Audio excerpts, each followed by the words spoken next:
জিন। এই নামটা শোনেনি পৃথিবীতে এমন মানুষ খুঁজে পাওয়া যাবে না যার কথা শুনলে ভয়ে কেঁপে ওঠে আমাদের অন্তরাত্মা, যার নাম শোনা মাত্রই চোখের সামনে ভেসে ওঠে এক ভয়ঙ্কর বিশাল দেহী বিভৎস কোনো দানবের দৃশ্য, পুরো দেহে যার আগুন জ্বলছে, হাত পায়ের নখ হিংস্র হায়নার মতো ধারালো, চোখ দুটো কখনো লাল তো কখনো হলুদ বর্ণের। পৃথিবীতে মহান রব্বুল আলামিনের যত সৃষ্টি আছে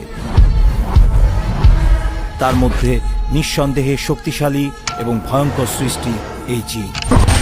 ভয়ানক এই জিনদের নিয়ে বহু নাটক সিনেমা তৈরি হয়েছে, অনেক বিখ্যাত গল্প এবং উপন্যাস আছে এদের নিয়ে, কিন্তু গল্প উপন্যাসে যেভাবে উপস্থাপন করা হয় এই জিন জাতিকে, নাটক সিনেমায় যেভাবে বড় বড় হাত পা এবং কানওয়ালা বিকট আকৃতির প্রাণী হিসেবে দেখানো হয়, আসলে কি তারা দেখতে সেরকম? এই জিন জাতি কারা? এরা কি খায়, কোথায় থাকে, এরা দেখতেই বা কেমন? এসব নিয়ে মানুষের কৌতূহলের শেষ নেই। কুসংস্কারে বেড়া ভেঙে আজ আমরা আপনাদের দেখাবো আসল জিনকে। কে এই জিন? একটা জিন কি চাইলেই মানুষ অথবা পশু পাখির আকৃতি ধারণ করতে পারে? হিজড়াদের সাথে জিনের সম্পর্ক কি? অনেকে বলে থাকে জিনের সাথে মানুষের বিয়ে হয়, বাচ্চা কাচ্চা হয়। এগুলো সত্যতা কতটুকু? জিন জাতির জীবন বৃত্তান্ত বা জিনের বায়োডাটা। মুসলমানদের বীরত্ব এবং ঐতিহ্যের অজানা ইতিহাস জানতে ইসলামের ইতিহাস চ্যানেলটি সাবস্ক্রাইব করে আমাদের অনুপ্রাণিত করবেন, সেই সাথে কমেন্ট বক্সে আপনার মূল্যবান মতামত জানাবেন। জিন জাতির সৃষ্টির ব্যাপারে মহান রব্বুল আলামিন কোরআনে বলেন,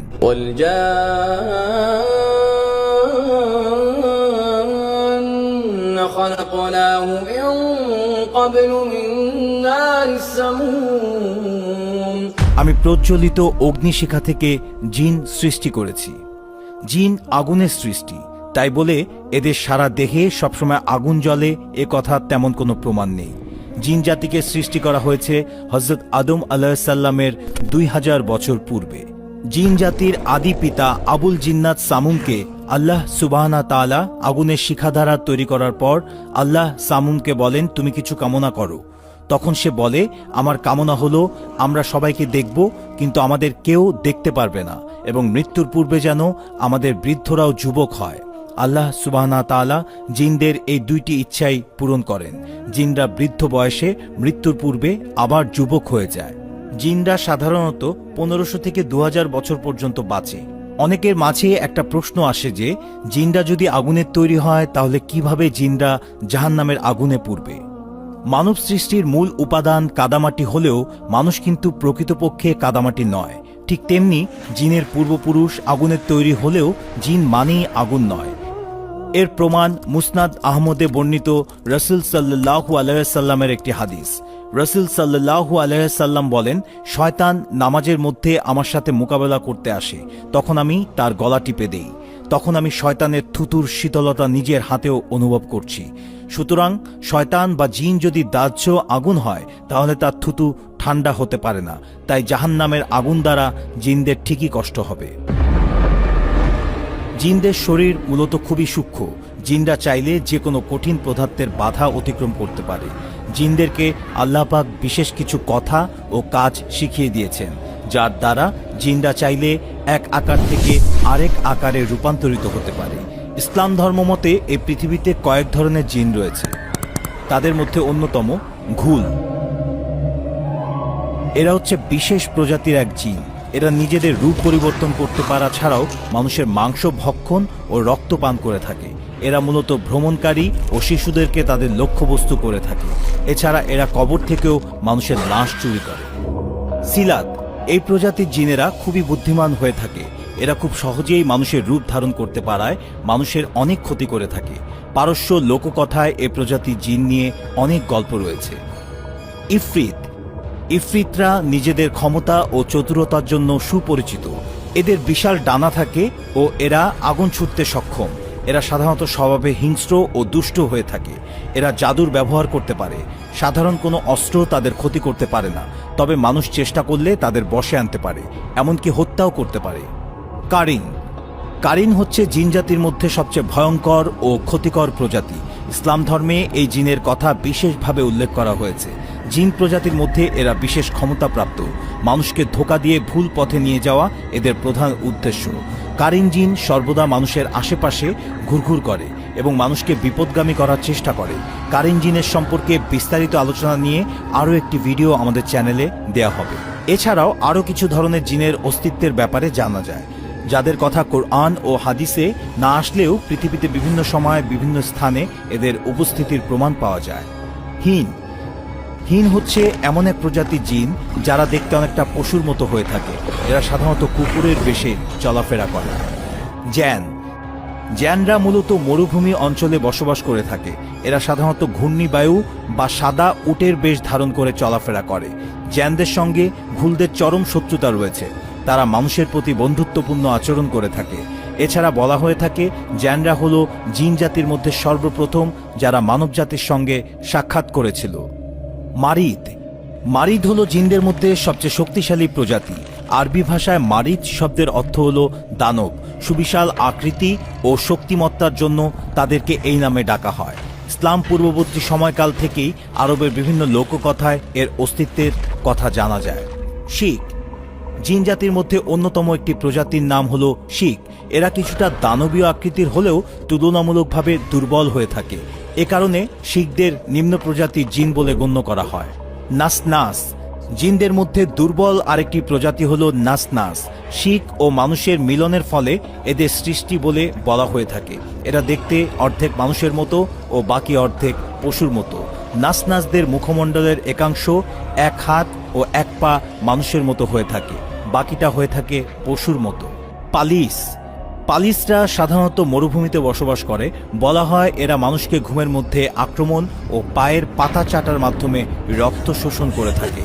এদের বুদ্ধিমত্তাও খুব কম থাকায় খুব সহজেই এদের বোকা বানানো যায়। জিনরা কোথায় থাকে এটা একটা বিশাল রহস্যজনক ব্যাপার। অনেকে ধারণা করে জিনরা ঊর্ধ্বাকাশে অথবা ভিন্ন কোনো গ্রহে বসবাস করে। মানুষের বসবাসের জন্য যেমন পৃথিবী আছে, তেমনি জিনদের জন্য আলাদা কোনো গ্রহ আছে। তবে এটা ভ্রান্ত ধারণা। নবীজি সাল্লাল্লাহু আলাইহি সাল্লামের একটি হাদিস লক্ষ্য করলেই বোঝা যায় জিনরাও এই জগতেরই বাসিন্দা। নবীজি সাল্লাল্লাহু আলাইহি সাল্লাম বলেন, এই জায়গাগুলোতে পায়খানা এবং প্রস্রাব করার জায়গা। জিন এবং শয়তানরা অবাধে বিচরণ করে। তোমাদের মধ্যে যেই এই স্থানগুলোতে যাবে সে যেন বলে, আমি আল্লাহর কাছে পুরুষ এবং মহিলা শয়তান থেকে রক্ষা পাওয়ার জন্য আশ্রয় প্রার্থনা করছি। অর্থাৎ জিনেরা নোংরা ও গন্ধময় জায়গায় থাকতে পছন্দ করে, যেখানে মানুষরা ময়লা এবং খাবারের উচ্ছিষ্ট অংশ ফেলে রাখে। পায়খানা এবং প্রস্রাব করার জায়গাগুলোতে জিনদের অবাধ বিচরণ। এজন্যই আমাদের উচিত টয়লেটে যাওয়ার সময় অবশ্যই শরীর ঢেকে যাওয়া এবং দোয়া পরে প্রবেশ করা।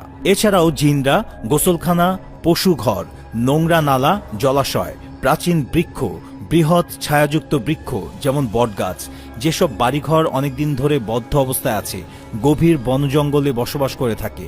এসব স্থান ছাড়াও গ্রামীণ এলাকায় এমন বহু স্থান আছে যেখানে এ অদৃশ্য জাতির বিচরণ লক্ষ্য করা যায়। তবে পশু পাখির রূপ ধারণ করে থাকে যেসব জিন, তারা একেবারে লোকালয়ে মানুষের আশেপাশে বসবাস করে। সুতরাং যে কোনো ধরনের পশু কিংবা পাখিকে বিনা কারণে আঘাত করার ব্যাপারে সতর্কতা অবলম্বন করতে হবে। অনেকেরই মনে প্রশ্ন জাগে যে জিন আমাদের আশেপাশে থাকলে তাদের দেখা যায় না কেন?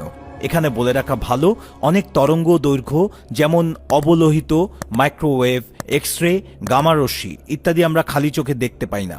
জিন, ফেরেশতা হয়তো এমন কোনো সূক্ষ্ম তরঙ্গ যাদেরকে কোনো যন্ত্রপাতি দ্বারা দেখা যাবে না। আর জিন শব্দের অর্থই হচ্ছে গুপ্ত, অদৃশ্য বা লুকায়িত থাকা।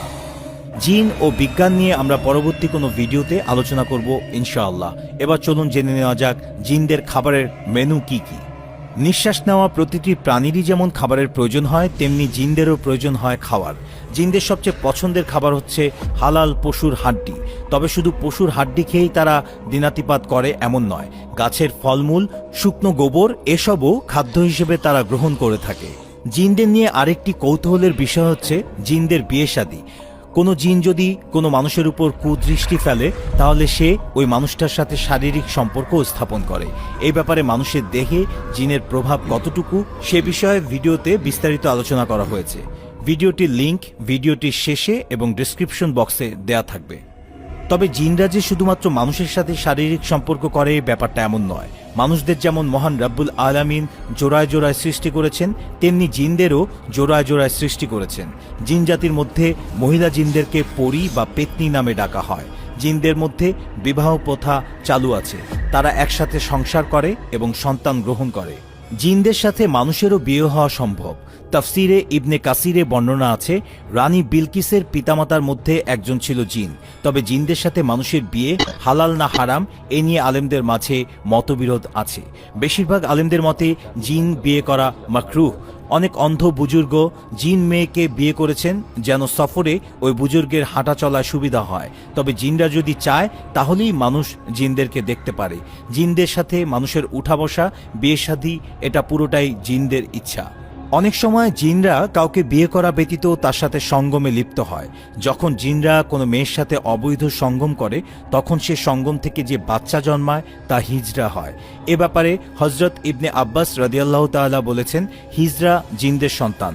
জনৈক ব্যক্তি তাকে জিজ্ঞেস করল, এরকম কিভাবে হতে পারে? তিনি উত্তরে বলেন, আল্লাহ ও তার রাসূল নিষেধ করেছেন যাতে কেউ তার স্ত্রীর সাথে মাসিক চলাকালে সঙ্গম না করে, কারণ তখন শয়তান আগে থাকে এবং ওই শয়তানের দ্বারা ওই মহিলা গর্ভবতী হয়ে হিজরা সন্তান প্রসব করে।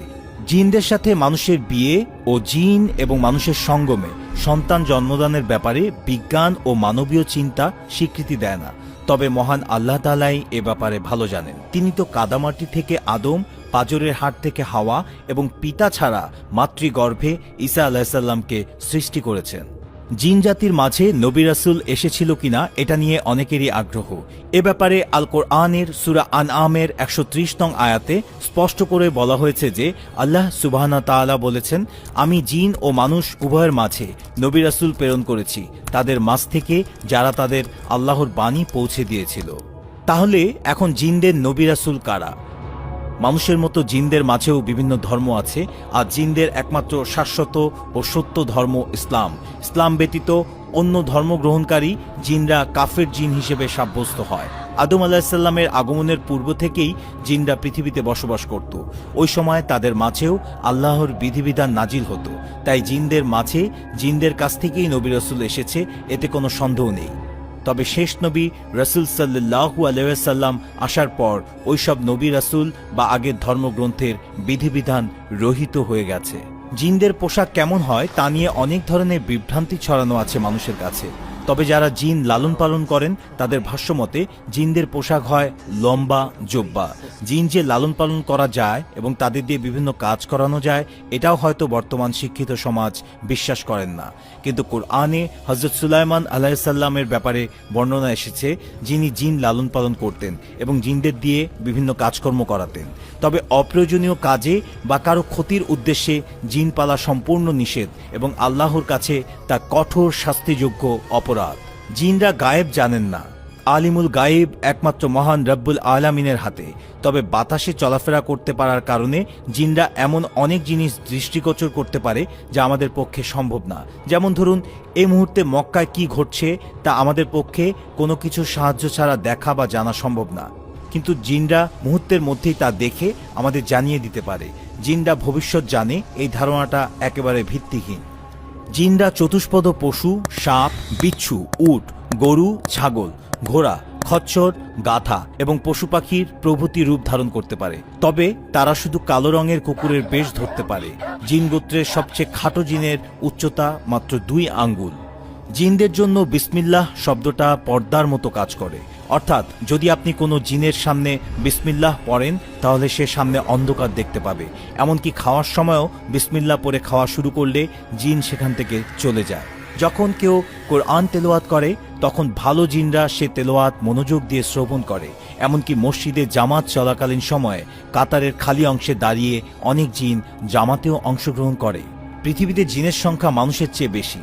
যখন একটি মানব শিশু জন্মগ্রহণ করে তখন একই সময়ের মধ্যে 9টি জিনের শিশু জন্মায়। উল্লেখিত অধিকাংশ তথ্যের সূত্রতা কোরআন কিংবা হাদিসে না পাওয়া গেলেও বিভিন্ন যুগে নির্ভরযোগ্য জায়গা থেকে এসবের ব্যাপারে বিশ্বস্ততা পাওয়া গেছে। তবে সত্য মিথ্যা একমাত্র মহান রব্বুল আলামিন ভালো জানেন। তবে হাদিসে জিনদের ব্যাপারে বেশ কিছু মজার ঘটনা উল্লেখ করা আছে। যেমন একবার রাসূলুল্লাহ সাল্লাল্লাহু আলাইহি সাল্লাম সাহাবীদের নিয়ে উকাজ বাজারের উদ্দেশ্যে যাত্রা করেন। তখন শয়তানদের সামনে আসমানে যাওয়া ও সেখান থেকে খবরাদি সংগ্রহ করে আনার কাজে প্রতিবন্ধকতা দেখা দিল এবং তাদের উপর উল্কাপিণ্ড নিক্ষিপ্ত হলো। এমন অবস্থা দেখে শয়তানরা তাদের কওমের কাছে গিয়ে বলল, আমাদের এবং আসমানের খবরাদি সংগ্রহের মধ্যে কোনো জিনিস বাধা হতে পারে না। মনে হচ্ছে কোনো নতুন কিছু ঘটেছে। তোমরা পৃথিবীর চারিদিকে ঘোরাঘুরি করো, দেখো যে কোন জিনিস তোমাদের ও আসমানের খবর সংগ্রহের মধ্যে বাধা হয়ে দাঁড়িয়েছে। সুতরাং তারা বিভিন্ন দলে বিভক্ত হয়ে পৃথিবীর পূর্ব থেকে পশ্চিমে খোঁজাখুঁজি শুরু করতে লাগলো। তাদের মধ্যে একটি দল তিহামার দিকে ঘুরতে ঘুরতে রাসূল সাল্লাল্লাহু আলাইহি সাল্লামের দিকে এলো। সে সময় রাসূল সাল্লাল্লাহু আলাইহি সাল্লাম সাহাবীদের নিয়ে নাখলা এলাকায় ফজরের নামাজ পড়ছিলেন। জিনদের দলটি রাসূল সাল্লাল্লাহু আলাইহি সাল্লামের মুখে কোরআন শুনে আকৃষ্ট হয়ে বলতে লাগলো, আল্লাহর কসম, এ সে বিষয় যা আমাদের ও আসমানের সংবাদ সংগ্রহের মধ্যে বাধা হয়েছে। এরপর তারা নিজেদের কওমের কাছে ফিরে গিয়ে বলতে লাগলো, হে আমাদের জিন সম্প্রদায়, আমরা তো এক চমৎকার কোরআন শুনেছি যা সঠিক পথ নির্দেশ করে, তাই আমরা সে কোরআনের উপর ঈমান এনেছি এবং আমরা কখনো আমার প্রতিপালকের সাথে কোনো কিছুকে শরিক করব না। এছাড়া আরও একটি বর্ণনা হযরত উমর রাদিয়াল্লাহু তাআলার কাছ থেকে পাওয়া যায়। তিনি বলেন, আমরা রাসূল সাল্লাল্লাহু আলাইহি সাল্লামের সাথে তিহামার পাহাড়গুলোর মধ্যে একটি পাহাড়ে বসেছিলাম। এমন সময় হাতে লাঠি নিয়ে এক বৃদ্ধ আমাদের সামনে উপস্থিত হয়ে রাসূল সাল্লাল্লাহু আলাইহি সাল্লামকে সালাম দিল। তিনি সালামের জবাব দিয়ে তার ভাষাতেই তাকে জিজ্ঞেস করলেন, তুমি কে? সে বলল, আমি হামাহ বিন হাইম বিন লাকিস বিন ইবলিস। নবীজি বললেন, তাহলে তোমার আর ইবলিসের মাঝে মাত্র 2 পুরুষের ব্যবধান। আচ্ছা, তুমি কত যুগ পার করেছো? সে বলল, আমি দুনিয়ার আয়ু শেষ করে ফেলেছি, কেবল সামান্য কিছু বাকি আছে। কাবিল যখন হাবিলকে হত্যা করেছিল সে সময় আমি ছিলাম কয়েক বছরের শিশু, কথা বুঝতে পারতাম, ছোট ছোট পাহাড়ে বা টিলায় লাফালাফি করতাম, খাবার নষ্ট করে দিতাম, আত্মীয়তার সম্পর্ক নষ্ট করার হুকুম দিতাম। আসমানি কিতাবে যারা বিশ্বাস করে, যেমন ইহুদি, খ্রিস্টান ও মুসলমান, তারা সবাই জিনের অস্তিত্বে বিশ্বাসী। পৌত্তলিক কিছু দার্শনিক ও বস্তুবাদী গবেষক জিনের অস্তিত্ব স্বীকার করেন না। দার্শনিকদের একটি দল বলে থাকে, ফেরেশতা ও জিন রূপক অর্থে ব্যবহৃত হয়। ভালো চরিত্র ফেরেশতা আর খারাপ চরিত্র জিন বা শয়তান শব্দ দিয়ে বোঝানো হয়। তাদের বক্তব্য কোরআন ও সুন্নাহর পরিপন্থী। জিনের অস্তিত্ব স্বীকার করা ঈমান বিল গায়েব বা অদৃশ্যের প্রতি ঈমান আনার অন্তর্ভুক্ত। আল্লাহ রাব্বুল আলামিন পবিত্র কোরআনে 26টি সূরায় প্রায় শতাধিকবার জিনের কথা নানা আঙ্গিকে উল্লেখ করেছেন। বহু সহিহ হাদিসেও জিনের নানা দিকের উপর আলোকপাত করা হয়েছে। জিন জাতির সৃষ্টি, তাদের ইসলাম গ্রহণ, মানুষের আগে তাদের সৃষ্টি ইত্যাদি বিষয়ে একাধিক আয়াত অবতীর্ণ হয়েছে। সূরা আর রহমানে জিন ও মানুষকে একসঙ্গে সম্বোধন করা হয়েছে। সুলাইমান আলাইহিস সালামের আমলে জিনদের কাজকর্ম করার তথ্য কোরআনে উল্লেখ আছে। জিন জাতি সম্পর্কে মহান আল্লাহ সূরা জিন নামে একটি পূর্ণাঙ্গ সূরা নাজিল করেছেন। বহু মানুষ আছে যারা জিনের অস্তিত্ব স্বীকার করেন না। বিশেষ করে বস্তুবাদী মানুষেরা অদৃশ্য জগতের কোনো কিছুকেই বিশ্বাস করতে চায় না।